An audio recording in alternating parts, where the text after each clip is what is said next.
E convido você para abrir o texto bíblico no primeiro livro de Samuel. Primeiro livro de Samuel, capítulo 17.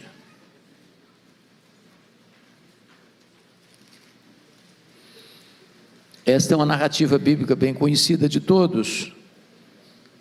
E eu vou ler apenas os versos 45, parte do 46 e do 47. Entretanto, pretendemos fazer uma exposição de todo o capítulo e preciso que você mantenha a Bíblia aberta depois da leitura. 1 Samuel 17, 45.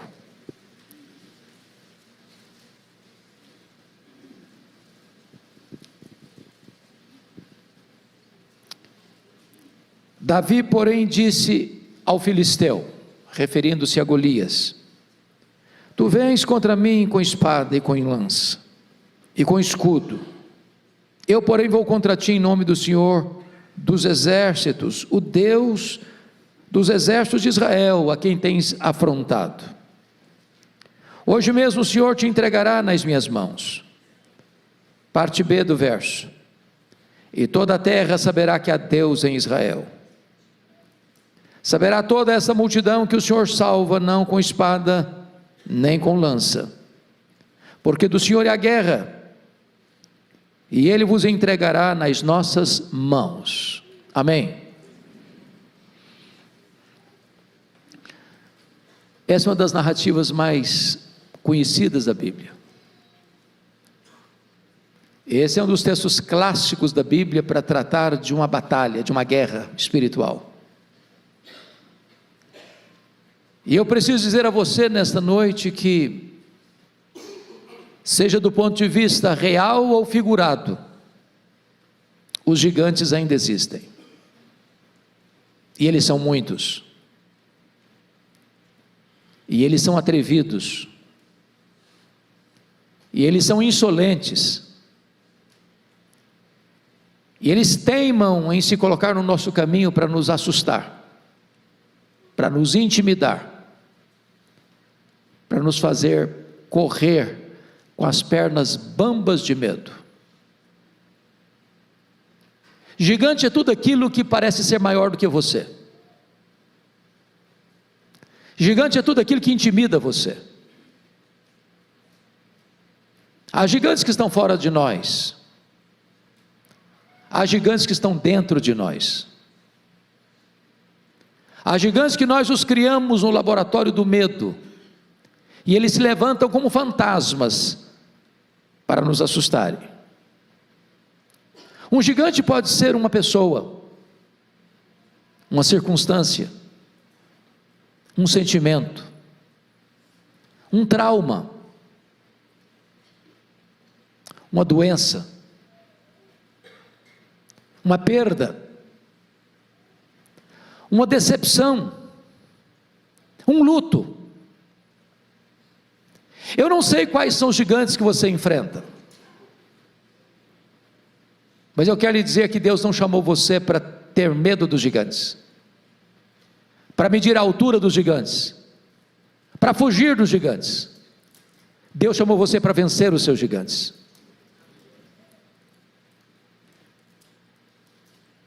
Talvez vencedores gigantes não nascem, eles são feitos, forjados na urdidura da luta.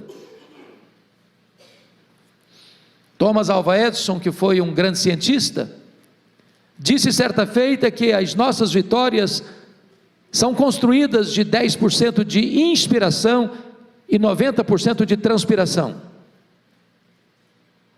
Tem trabalho, tem suor, tem lágrimas. Esse próprio cientista, dizem os seus biógrafos, que quando ele era pequeno, a escola o devolveu, não tinha os mesmos direitos que se tem hoje. E quando ele perguntou para sua mãe: por que, mamãe, que a escola me rejeitou? Sua mãe respondeu: é porque você é muito inteligente, filho. Seus coleguinhas não vão conseguir acompanhar você. Eu vou investir em você. E investiu mesmo. E Thomas Alva Edison veio se tornar o maior cientista de todos os tempos, no sentido de registrar patentes. Cerca de 1000 patentes. Muitas invenções, dentre elas a lâmpada elétrica. Muitas pessoas têm enfrentado seus gigantes e vencido seus gigantes. Por exemplo, John Milton ficou cego aos 50 anos de idade. Não é fácil enxergar e deixar de enxergar. Alguém diz: acabou a vida dele. Pois depois de completamente cego, ele escreveu o grande clássico, O Paraíso Perdido. Ludwig van Beethoven foi um músico de qualidades superlativas. Sua família tinha sérios problemas de formação genética. Quando a sua mãe engravidou, o médico recomendou a ela interromper a gravidez. Ela corajosamente manteve a gravidez. Nasceu Ludwig van Beethoven, um músico excelente, mas por uma surdez progressiva, aos 46 anos de idade ele ficou completamente surdo. Parecia o fim para a carreira de um músico. Mas depois de completamente surdo, ele compôs as suas mais importantes sinfonias. Venceu o gigante da surdez. Talvez a mais celebrada compositora evangélica de todos os tempos foi Fanny Crosby. Fanny Crosby compôs cerca de 8.000 hinos. Cantava todos eles de cor. Praticamente conhecia todo o Novo Testamento de cor. Essa mulher viveu 92 anos. Porém, ficou cega por um erro médico na 6ª semana de vida. Passou toda a sua história na escuridão. Mas ela inspira e consola milhões de pessoas com suas músicas ainda hoje. Que segurança tenho em Jesus, pois nele gozo paz, vida e luz. Quer estar ao pé da cruz, que tão rica fonte. Hinos de Fanny Crosby. Venceu o gigante da cegueira. Quais são os seus gigantes? Hoje Deus está aqui convocando você para enfrentar e vencer esses gigantes. Esse texto nos fala de uma guerra. Israel está lutando contra os filisteus. Os filisteus foram os mais terríveis inimigos de Israel por séculos. Oriundos da região do Mar Egeu, migraram para Israel na região costeira ocidental, na parte próxima ao Mediterrâneo. Nunca foram vencidos por Israel, senão no período de Davi. Eles eram muito mais preparados militarmente, eles tinham carros de ferros, eles eram numerosos e muito valentes na guerra. E agora, de um lado está o exército de Israel, do outro lado estão os filisteus. Na hora do enfrentamento, do embate, da conflagração, diz a Bíblia que levanta um duelista do lado dos filisteus, chamado Golias, um homem de 3 metros de altura, trajando uma armadura de 60 quilos, a ponta da sua lança pesava 6 quilos, havia um escudeiro na sua frente, e esse homem insolentemente disse para os soldados de Israel: não é preciso lutar, dê-me um homem para lutar comigo, se ele me vencer, nós serviremos vocês, se eu vencer, vocês nos servirão. E diz a Bíblia que durante 40 dias, 2 vezes por dia, esse duelista filisteu desafiou o exército de Israel, e todos fugiram de medo. O moral do exército de Israel estava baixo. Porém, na hora da debandada geral, no 40º dia, Na 80ª vez, chega Davi no acampamento, para levar provisão para o comandante e para os seus irmãos, e ele quer saber o que está acontecendo.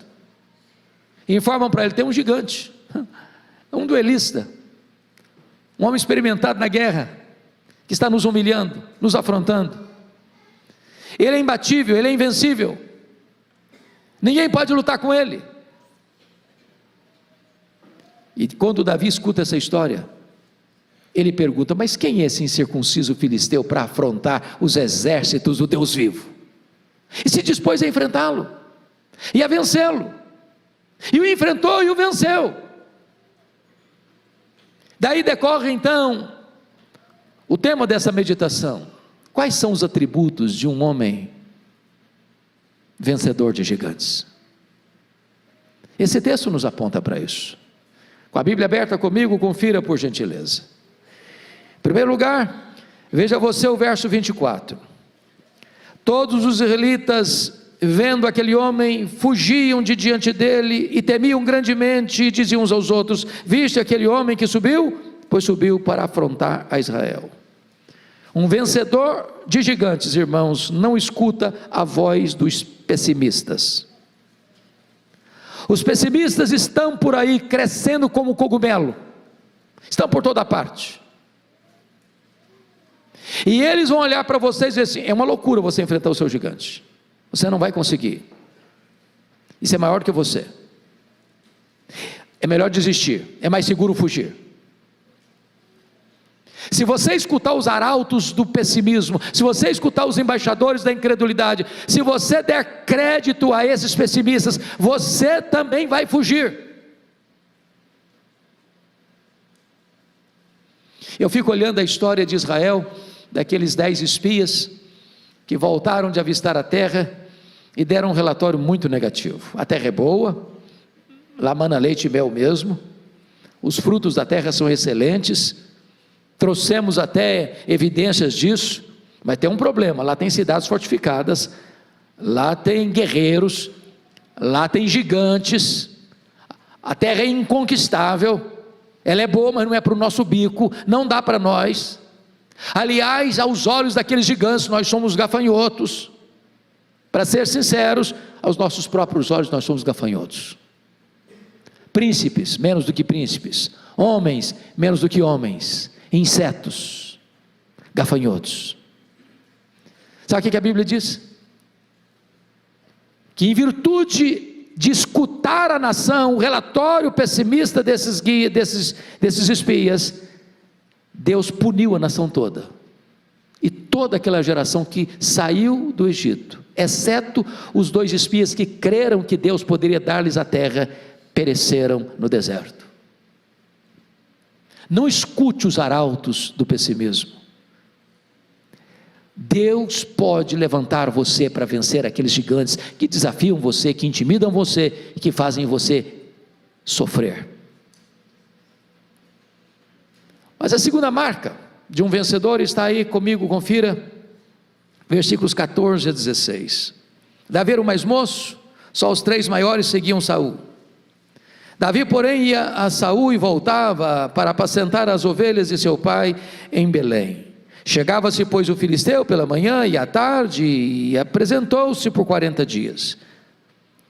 Essa marca é a seguinte: você não tem que ficar olhando para as dificuldades do ontem, você tem que olhar para as oportunidades que Deus põe diante de você hoje. Vamos entender isso aqui. Quando Abner, comandante do exército de Israel, vai à casa de Jessé para alistar alguns de seus filhos para serem soldados, para defender a nação, ele escolhe os 3 mais velhos. Davi não foi escolhido nem lembrado. Talvez alguém dissesse: olha, esse Davi não tem idade para ser soldado, ele não tem cancha para ser soldado, ele não tem preparo para ser soldado, ele não tem porte de soldado. Mas o único homem que teve coragem de enfrentar o gigante, nem lembrado foi. Eu conheço muita gente doente, emocionalmente doente, porque um dia não foram lembrados, porque ninguém acreditou nele, não acreditou nos seus dons, não acreditou nos seus talentos, foi abandonado, foi esquecido.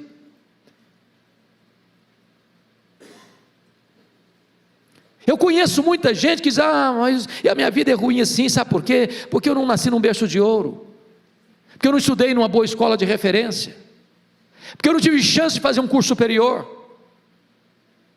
Ficam lamentando os problemas do ontem, quando Deus quer que você olhe para as oportunidades que Ele está dando para você hoje. Leia a Bíblia, leia a história, você verá que os grandes vencedores não nasceram em berço de ouro, foram forjados na urdidura da luta.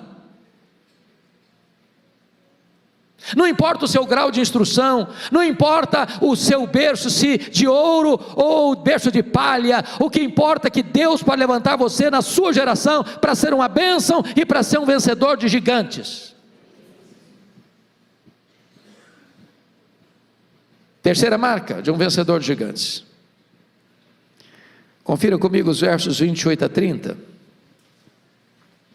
Ouvindo Eliabe, seu irmão mais velho, falar àqueles homens, acendeu-se-lhe a ira contra Davi e disse: por que desceste aqui? E a quem deixaste aquelas poucas ovelhas no deserto? Bem conheço a tua presunção e a tua maldade, desceste apenas para ver a peleja. Respondeu Davi: que fiz eu agora? Eu fiz somente uma pergunta. Desviou-se dele para outro e falou a mesma coisa. Terceiro lugar, irmãos, um vencedor de gigantes é alguém que precisa aprender a lidar com seus críticos.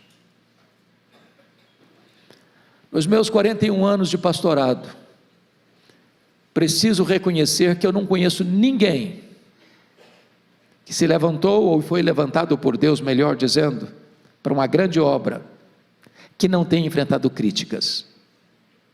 Quem tem medo de críticas não serve a Deus. Quem tem medo de críticas está mais interessado nos aplausos humanos do que na glória de Deus. Agora é verdade que há críticas e críticas. Tem crítica que vem para ajudar você, para impulsionar você. Alguém que está interessado em ajudar você, em cooperar com você. Mas há críticas que vêm para destruir você, para humilhar você, para derrubar você. Esse tipo de crítica dói muito.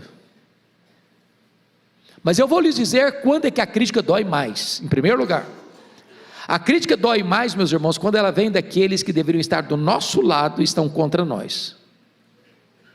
É gente que faz parte da mesma equipe, da mesma igreja, da mesma família e joga contra o patrimônio. Faz gol contra, torce contra. Notem vocês que Eliabe é o irmão de Davi, é sangue de Davi, é carne de Davi, e está contra Davi. A gente chama isso de fogo amigo. É gente que puxa o tapete. Quando uma pessoa próxima de você critica você, isso dói mais do que quando um estranho critica você. Se você passando pela rua, recebe uma fechada, e alguém fala um palavrão para você, faz um gesto obsceno para você, você fica irritado 30 segundos. Dobrou a esquina, você não sabe quem é a pessoa, não sabe de onde ela vem, para onde ela vai, já esqueceu. Agora, quando alguém da sua família cutuca você, critica você, tenta humilhar você, isso dói. Segundo, sabe quando a crítica dói mais? É quando ela vem daqueles que nos conhecem há muito tempo. O Eliabe era o mais velho, o Davi era o caçula, eles eram 8 irmãos. Eliabe viu Davi nascer, viu Davi crescer, e apesar disso criticava Davi. Na verdade, meus irmãos, o que incomoda os críticos não são seus defeitos, são suas virtudes. O que o crítico não tolera é que você seja honrado e ele não. É por isso que Eliabe está criticando Davi. Terceiro lugar, sabe quando a crítica dói mais? Quando ela é contínua, quando ela é contumaz. Olha comigo o versículo de número 29, aliás, versículo 29, quando Davi pergunta assim: que fiz eu agora? Eu só fiz uma pergunta. Sabe o que significa isso? Davi está perguntando para o seu irmão assim: ô Eliabe, até quando você vai ficar no meu pé? Quando você vai me dar descanso? Para com isso, rapaz. Esse tipo de crítica, como uma goteira, incomoda. Ou, irmãos, às vezes tem gente, até na igreja, que parece que tem até um ministério, sabia? É o ministério da crítica. Ele acha que vai resolver o mundo com as críticas dele. Pode acontecer tudo direitinho, não tem um elogio. No dia que as coisas não saírem do jeito que ele queria, lá vem a crítica. Sabe quando a crítica dói mais? Em quarto lugar, quando ela vem envelopada em destempero emocional. Olha o versículo 28. Acendeu-se a ira de Eliabe contra Davi. Uai, mas o que o Davi fez para o Eliabe para ficar irado? Fez nada. Mas por que ele está irado contra Davi? Sabe por quê? O Eliabe ficou pensando assim: e se esse menino enfrenta esse gigante e vence esse gigante, como é que vai ficar a minha cara? Eu sou mais velho, eu sou soldado, já tem até alguma patente aqui na minha farda. Sabe o que irrita os críticos? É a possibilidade de você vencer. Sabia que a psicologia humana prova que você e eu temos mais facilidade de chorar com os que choram do que nos alegrarmos com os que se alegram? Tem gente que não fica feliz porque a igreja Pinheiro está crescendo. Tem gente que não fica feliz quando você vê alguém rompendo na vida. Tem gente que fica incomodado porque Deus está abençoando o seu trabalho. Isso é o crítico. Mas sabe quando a crítica dói mais? A crítica dói mais quando o crítico tem a síndrome de Deus. Sabia disso, que o crítico tem síndrome de Deus? Olha o versículo 28. O Eliabe perguntou assim para o Davi, disse assim acerca do Davi: bem conheça a tua presunção e a tua maldade. Você veio aqui só para espiar essa peleja. Meus irmãos, isso é um juízo de valor. Isso é foro íntimo. Presunção e maldade só Deus conhece. Mas o crítico julga suas palavras, julga suas obras e julga suas intenções. A grande pergunta é: será que Eliabe tinha razão? Será que Davi estava ali mesmo porque ele era presunçoso? É isso mesmo? Vamos entender? Se você virar a página da sua Bíblia para o capítulo 16, no capítulo 16 aconteceu uma cerimônia lá na casa do Jessé. Deus mandou o profeta Samuel à casa do Jessé para ungir um dos filhos de Jessé, rei de Israel, em lugar de Saul. E quando o profeta Samuel está chegando, a primeira pessoa que ele encontra é o Eliabe, rapaz bonitão, capa de revista. E aí o Samuel pensou logo: está aí o ungido do Senhor. Disse: vai devagar, profeta, aí só tem casca, é só verniz. Nesse não. Diz a Bíblia que todos os outros filhos de Jessé passaram diante de Samuel e disse: não é esse, também não é esse, também não é esse aqui também não é, também aquele ali não é, esse aqui também não é. Ué, mas acabaram os filhos? Ah, não, tem o caçula, mas o caçula, tadinho, ele é um menino ainda, ele está lá cuidando de ovelha. Pois é, e nós não vamos nos assentar à mesa enquanto ele não chegar. Aí chega o Davi esbaforido: o que está acontecendo aqui? Deus: é esse aí, pode tornar um azeite na cabeça dele, esse aí. Você imaginou como é que ficou o Eliabe? O menino furou a fila.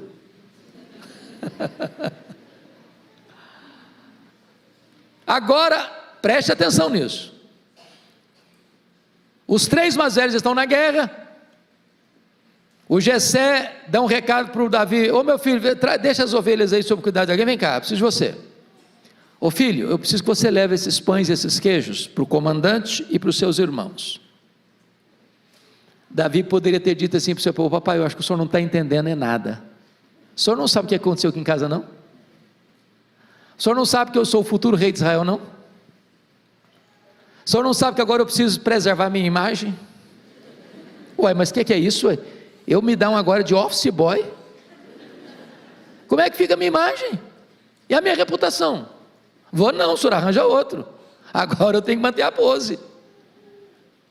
Portanto, quando Davi vai, ele é humilde, não presunçoso. O problema é que o crítico transforma a sua virtude em defeito, e critica a sua virtude como se defeito fosse. Sabe quando a crítica dói mais? Em último lugar, a crítica dói mais quando o crítico quer humilhar você diante das outras pessoas. Olha a pergunta do Eliabe no verso 28. Ô menino, com quem você deixou aquelas poucas ovelhas no deserto? O que ele está falando aqui? Trocando em miúdo, sabe o que ele está dizendo para Davi? Menino, recolha-se a sua insignificância. Coloque-se no seu lugar, rapaz. Quem é você? Você não passa de um pastorzinho de poucas ovelhas no deserto e vai dar uma de valentão aqui, tem um exército inteiro fugindo desse gigante. Quem é você, cara? Enxerga-se. O que ele está fazendo? Humilhando Davi diante dos soldados de Israel. Deixa eu dizer uma coisa a você muito séria. A única maneira de você lidar com seus críticos é fazer o que Davi fez. O que Davi fez? Confira o versículo 30. Está escrito aí: desviou-se dele para outro e falou a mesma coisa. Se você escutar os críticos, você perde a alegria, você perde a paz, você perde o sono, você perde o apetite, você perde a saúde, você perde o foco. Não gaste tempo com os críticos. Deus chamou você para vencer os gigantes.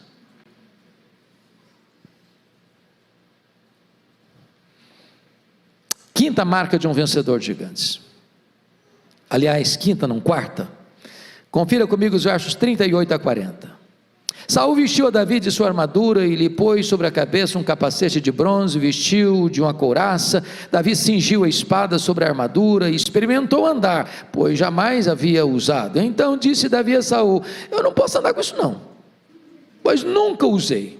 E Davi tirou aquilo de sobre si, tomou o seu cajado na mão, escolheu para si 5 pedras lisas do ribeiro e as pôs no alforje do pastor que trazia saber no surrão, e lançando mão da sua funda, foi-se chegando ao filisteu.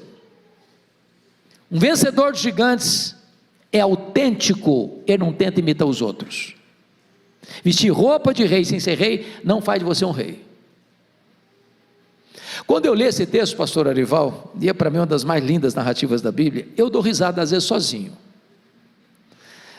Pensa comigo aqui. A Bíblia diz que o Saul era o cara mais alto de Israel. Davi era um cara de altura mediana. O Saul era manequim 70, o Davi manequim 52. Quando botou aquele monte de armadura em cima do Davi, gente, sobrou armadura. O cara não conseguia nem andar, era um estorvo, era uma loucura aquilo. Agora, bota uma espada, a espada do Saul devia ser maior que a dos outros, ela encostava lá no chão. O Davi não conseguia andar com aquilo. Ele arrancou aquela tralha toda de cima dele, falou: eu não sei usar isso não, nunca usei esse negócio não, então é uma coisa, eu não sei mesmo, e não quero também, pronto. Aí ele correu lá no ribeiro. Gente, se vocês visitarem essa região de Israel, vale a pena, porque lá até hoje, nesse lugar, tem pedras assim, tamanho de um ovo, lisinha, que dá vontade até você dar umas pedradas. Botou 5 para não ter problema.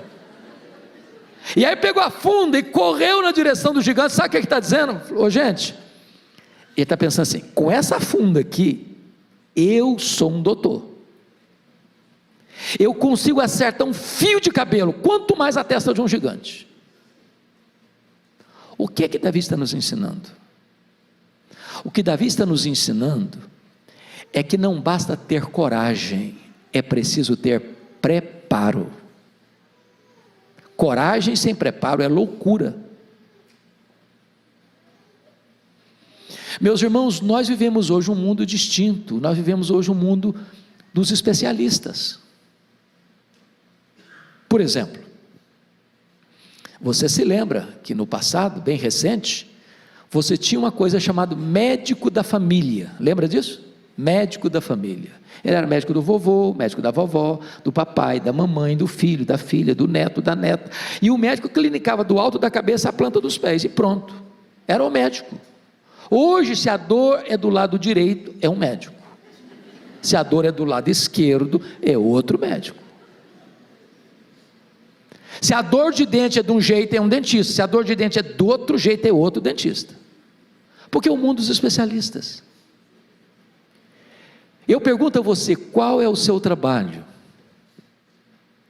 Não importa o seu trabalho, se você for um especialista, você vai ser bem sucedido. Você pode fazer salgadinho para fora, você vai fazer o melhor salgadinho da cidade.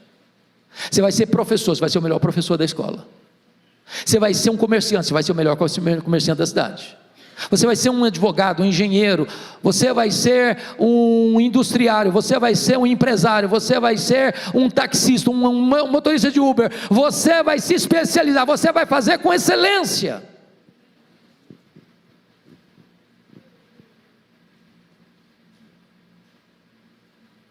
Quando Davi pegou aquela pedra não era pedra, era um míssil.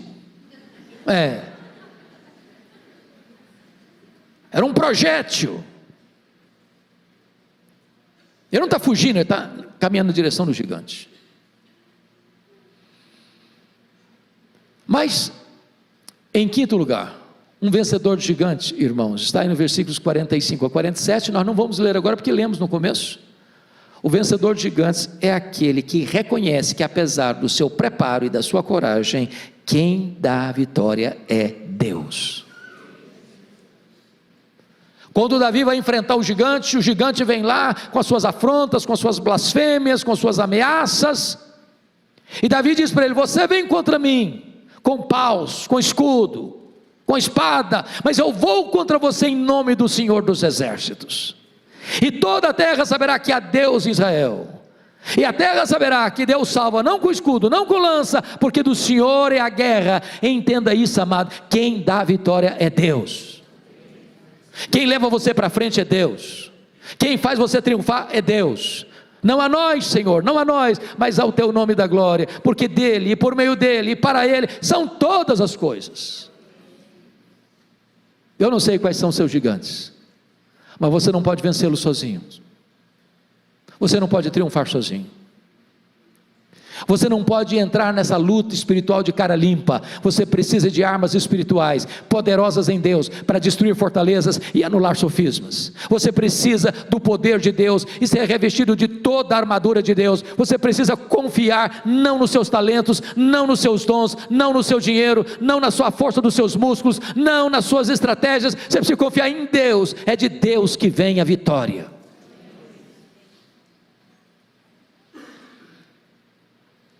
Sexto lugar, um vencedor de gigantes.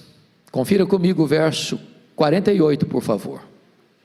Sucedeu que, dispondo-se o filisteu a encontrar-se com Davi, este se apresentou e, deixando as suas fileiras, correu de encontro ao filisteu. Um vencedor tem pressa para vencer. Compare o 48 com 24, por favor. Está escrito 24: todos os israelitas, vendo aquele homem, fugiam de diante dele, e temiam grandemente. Mas o 48 diz: correu Davi de encontro ao filisteu. Qual a importância disso aqui, irmãos? A Bíblia diz que a esperança que se adia, adoece o coração. Tem problemas na nossa vida, irmãos, que vão ficando encruados, porque a gente está adiando, empurrando com a barriga, escondendo debaixo do tapete.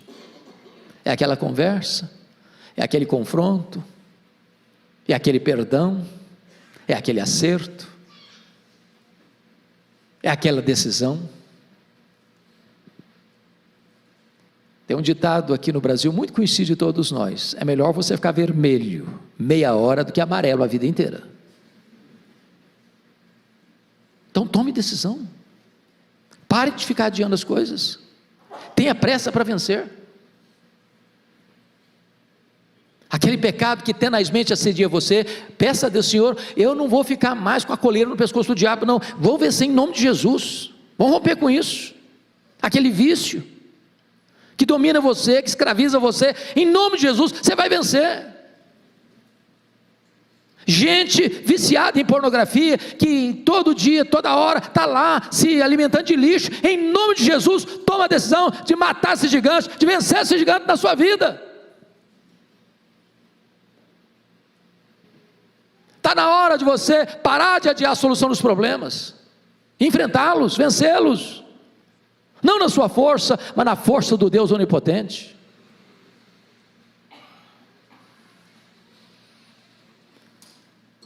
Quando eu li o livro O Monge Executivo, eu li numa sentada, mas eu só lembro de uma frase. Tem hora que às vezes o livro vale uma frase, a frase vale o livro, não é verdade?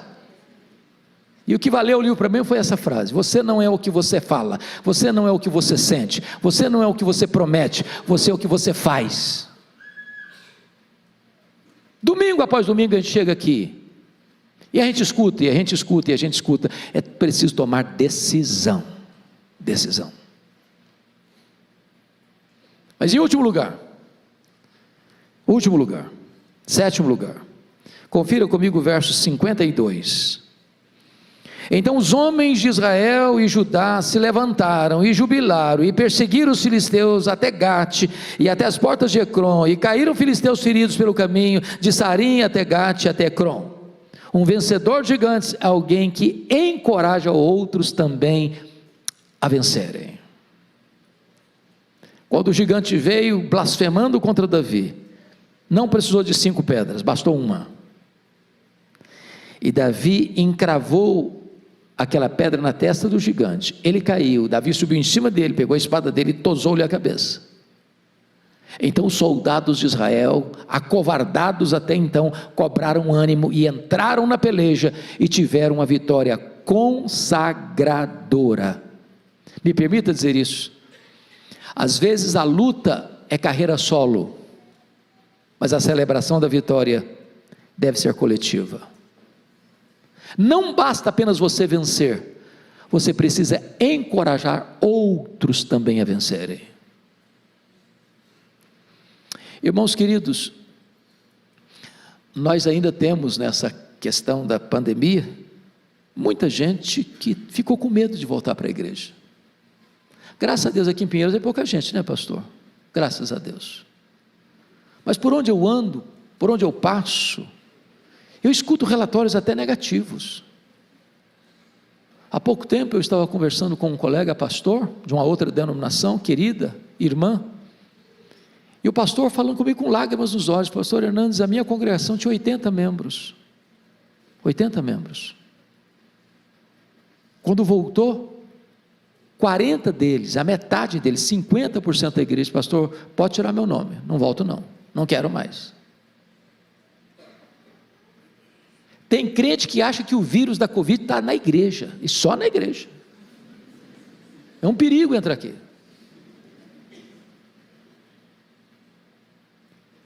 Nós louvamos a Deus pelo alcance que essa igreja tem nas mídias sociais, louvamos a Deus mesmo. Mas se você pode vir para a igreja e não está vindo, você tem que vencer esse gigante. Tem que vencer esse gigante. Talvez está na hora, meu irmão, de você olhar e dizer: meu Deus, quem que não está aqui? Que você conhece, está na hora de, sei lá, fazer uma visita, dar um telefonema, encorajar alguém. Tem hora, irmãos, que basta uma despertada, um empurrãozinho, uma palavra, uma oração. Nós somos um time, nós somos uma equipe, nós somos uma família, nós somos um rebanho, nós somos um povo, nós estamos conectados uns com os outros. Nós não podemos deixar ninguém para trás. Em vez de criticar, de desanimar, de dar discurso de negativismo e pessimismo, incredulidade, nós temos que dizer: meus irmãos, vamos juntos, estou com você, vamos juntos, meu irmão, vamos juntos. Você é um encorajador. Nas palavras lá de Filemon, você é um Filemon que encoraja o coração dos santos, um abençoador. Eu queria terminar com uma ilustração que eu amo, que me marca muito, me abençoa muito. Aconteceu numa Paralimpíada de Seattle, nos Estados Unidos. E a modalidade mais esperada e iria fechar aquela Paralimpíada ia acontecer no estádio. E as moças iriam fazer a última corrida, a mais longa corrida. Havia uma delas que era famosa e era a forte candidata a sagrar-se campeã, no sentido de ganhar a medalha de ouro. O estádio estava lotado, aguardando essa modalidade esportiva. E vocês sabem que as Paralimpíadas são feitas por atletas com deficiência física. E quando as atletas entraram na pista, ao sinal de largada, aquela moça que era forte candidata a ganhar a medalha de ouro, já ganhou a dianteira, recebendo os ruidosos e efusivos aplausos da multidão. Mas para espanto de todos, num dado momento, ela tropeçou e caiu. A multidão imediatamente concentra os seus aplausos na que vinha em seguida, para que ela entrasse e ganhasse a medalha de ouro. Mas para surpresa da multidão presente, do mundo que assistia, ela parou, estendeu a mão que estava no chão, a concorrente, e a levantou. As outras chegaram e, rompendo o protocolo da Paralimpíada, todas elas deram as mãos e correram juntas para a reta de chegada. O estádio aplaudiu demoradamente. O mundo foi impactado pelo exemplo delas, mostrando para o mundo uma lição: as vitórias mais importantes da vida são aquelas que nós as compartilhamos com outras pessoas. Mais do que um vencedor, você deve ser também um encorajador. Mas, meus irmãos, eu quero concluir dizendo que o que nos encanta não é Davi. Davi era um homem como você e eu, de altos e baixos, de avanços e recuos, de escaladas e quedas.